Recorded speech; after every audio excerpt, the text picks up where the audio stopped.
오늘 예정되었던 본회의가 무산되었습니다. 매우 유감스럽습니다. 국민의힘과 김도읍 법사위원장의 일방적 회의 취소에 강한 유감을 표합니다.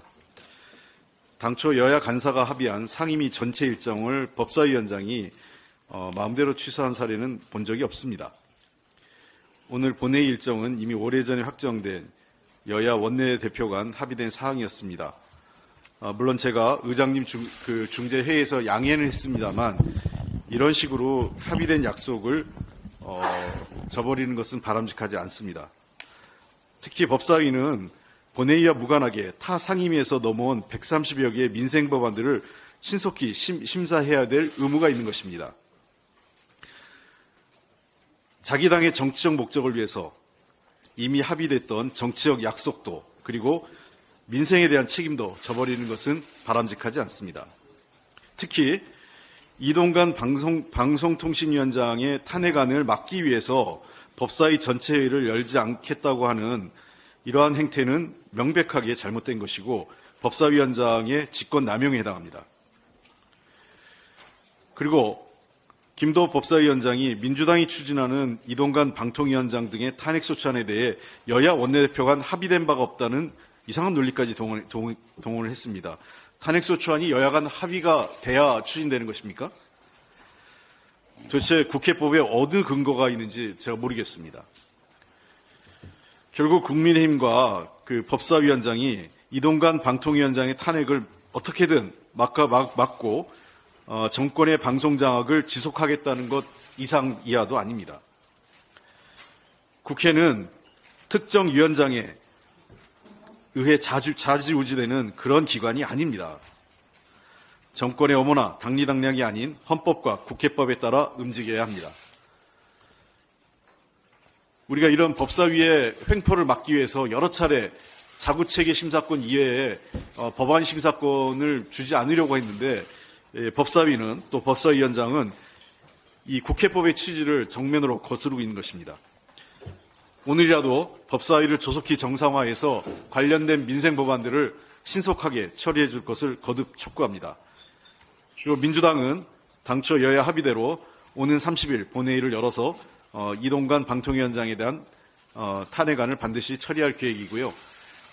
국회의장께서도 이번 23일은 안건이 많지 않기 때문에 열지 않겠다 이런 말씀을 하셨습니다. 당초 헌법재판소장 임명동의안만 하면 같이 처리하겠다고 하셔서 저는 헌법재판소 임명동의안 같이 처리할 용의도 있었다고 했는데 안건 자체가 법사위가 파행됨으로써 안건이 한 5건 정도밖에 지금 남아있지 않기 때문에 국회의장께서 그럴 바에는 30일 날 다 함께 처리하자라고 얘기를 했습니다. 그래서 30일에는 기존에 안건 5건 그리고 헌법재판소장 임명동의안을 포함해서 그다음에 법사위가 정상화만 된다면 법사위에서 처리되는 법률안을 모두 일괄해서 오는 30일 날 처리할 예정입니다. 법사위가 빨리 어제 여야 원내대표 간의 국회의장실에서 법사위 정상화에 대해서 합의한 만큼 법사위 일정을 잡아주기 바랍니다. 정부는 행정 전산망 먹통 7일째인 오늘도 먹통 원인에 대한 명쾌한 답변을 내놓지 못하고 있습니다. 복구됐다던 주민등록 시스템은 이틀 만에 20분간 또 먹통이 됐습니다. 정부는 일시적 과부하라 둘러댔지만 국민 불안은 커져만 갑니다. 추가로 외교부 시스템도 하루 넘게 먹통이 이어졌습니다. 계속 이 내용을 쉬쉬했습니다. 상황을 감추는 것이 최악의 선택입니다. 지금처럼 북의 도발이 빈번한데 언제든 긴박한 상황이 벌어질 수 있는 조건에서 외교부 시스템이 하루 넘게 마비된 것은 안보 공백이나 다름없습니다.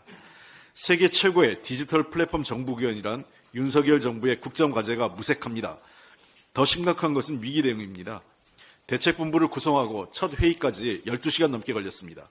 위기 대응에도 실패한 것입니다. 행정망 먹통 원인은 7일이 지난 오늘까지 오리무중이고 집권당은 또 이전 정부 탓에 중소기업을 폄훼하는 막말로 본질을 호도하고 있습니다. 참으로 한심합니다. 초유의 행정망 먹통 사태로 국민은 불안한데 정부 여당은 사태의 심각성을 전혀 인식하지 못하고 있습니다. 정부의 내각은 고위공직자로서의 본분을 다하기보단 총선에만 관심이 팔려 있고 집권 여당은 상임위를 파행시키며 국회를 무력화하고 있습니다. 대통령은 한 달이 멀다 하고 해외 순방을 다니고 있습니다. 그야말로 먹통 정부, 깜깜이 정부입니다. 행정만 먹통보다 더 심각한 것은 제할 일 하지 않는 정부 여당의 먹통 사태입니다. 정부 여당이 해야 할 일은 이전 정부 탓이나 중소기업 폄훼하면 안 됩니다. 국민 불안을 해소하기에 사태의 원인을 제대로 설명하고 시스템의 안정적인 작동 유지를 위한 방안을 즉각 마련해야 합니다. 청년 일 경험 지원 사업은 윤석열 정부의 무능과 무책임이 가장 극명하게 드러난 부실 예산의 대표적 사례입니다. 그냥 쉬는 니트족이 8만 명입니다. 청년 일 경험 지원 사업은 단기성 체험 위주로 실질적 취업률 제고를 기대하기 어려운 사업들에 과도한 예산이 편성된 것입니다. 일자리가 절박한 청년들에겐 그저 희망 고문입니다. 일자리는 체험할 일이 아니라 실제 일할 수 있는 일자리여야 됩니다. 이미 사업 결과로도 증명되고 있습니다. 2023년 8월 말 현재 일경험 지원 사업 중 하나인 인턴형은 목표 인원 7,700명에 30%에도 못 미치는 2,448명만을 모집했습니다. 그런데도 정부는 올해 예산의 3배가 넘는 예산을 편성했습니다. 반면에 청년들이 가장 기대하고 좋아하고 있는 청년 내일 채용 공제는 아예 예산 편성조차 안 했습니다. 정부의 엉터리 청년 예산 민주당이 바로 잡았습니다. 청년 내일 채용 공제, 청년 패스, 청년 일자리, 창출 사업, 청년 월세 한시 특별 지원 사업 예산이 일몰되거나 축소되지 않도록 최선을 다해 확보했습니다. 지금 필요한 것은 생생내기용 청년 예산이 아니라 일자리, 주거, 교통 등 청년의 삶에 실제로 보탬이 되는 청년 채움 예산이 필요한 것입니다. 여성 관련 예산도 마찬가지입니다. 정부의 내년도 예산안에 여성 지우기가 심각한 수준입니다. 폭력의 행태는 다양해지고 피해자는 늘어만 가는데 여성폭력 예방과 피해자 지원 예산을 대폭 삭감했습니다. 22년 동안 16만 8천 건을 상담해왔던 민간 고용평등 3당실은 운영비 지원이 끊겨 문 닫을 처지에 있습니다. 이주 여성에 대한 지원 예산은 더 위기입니다.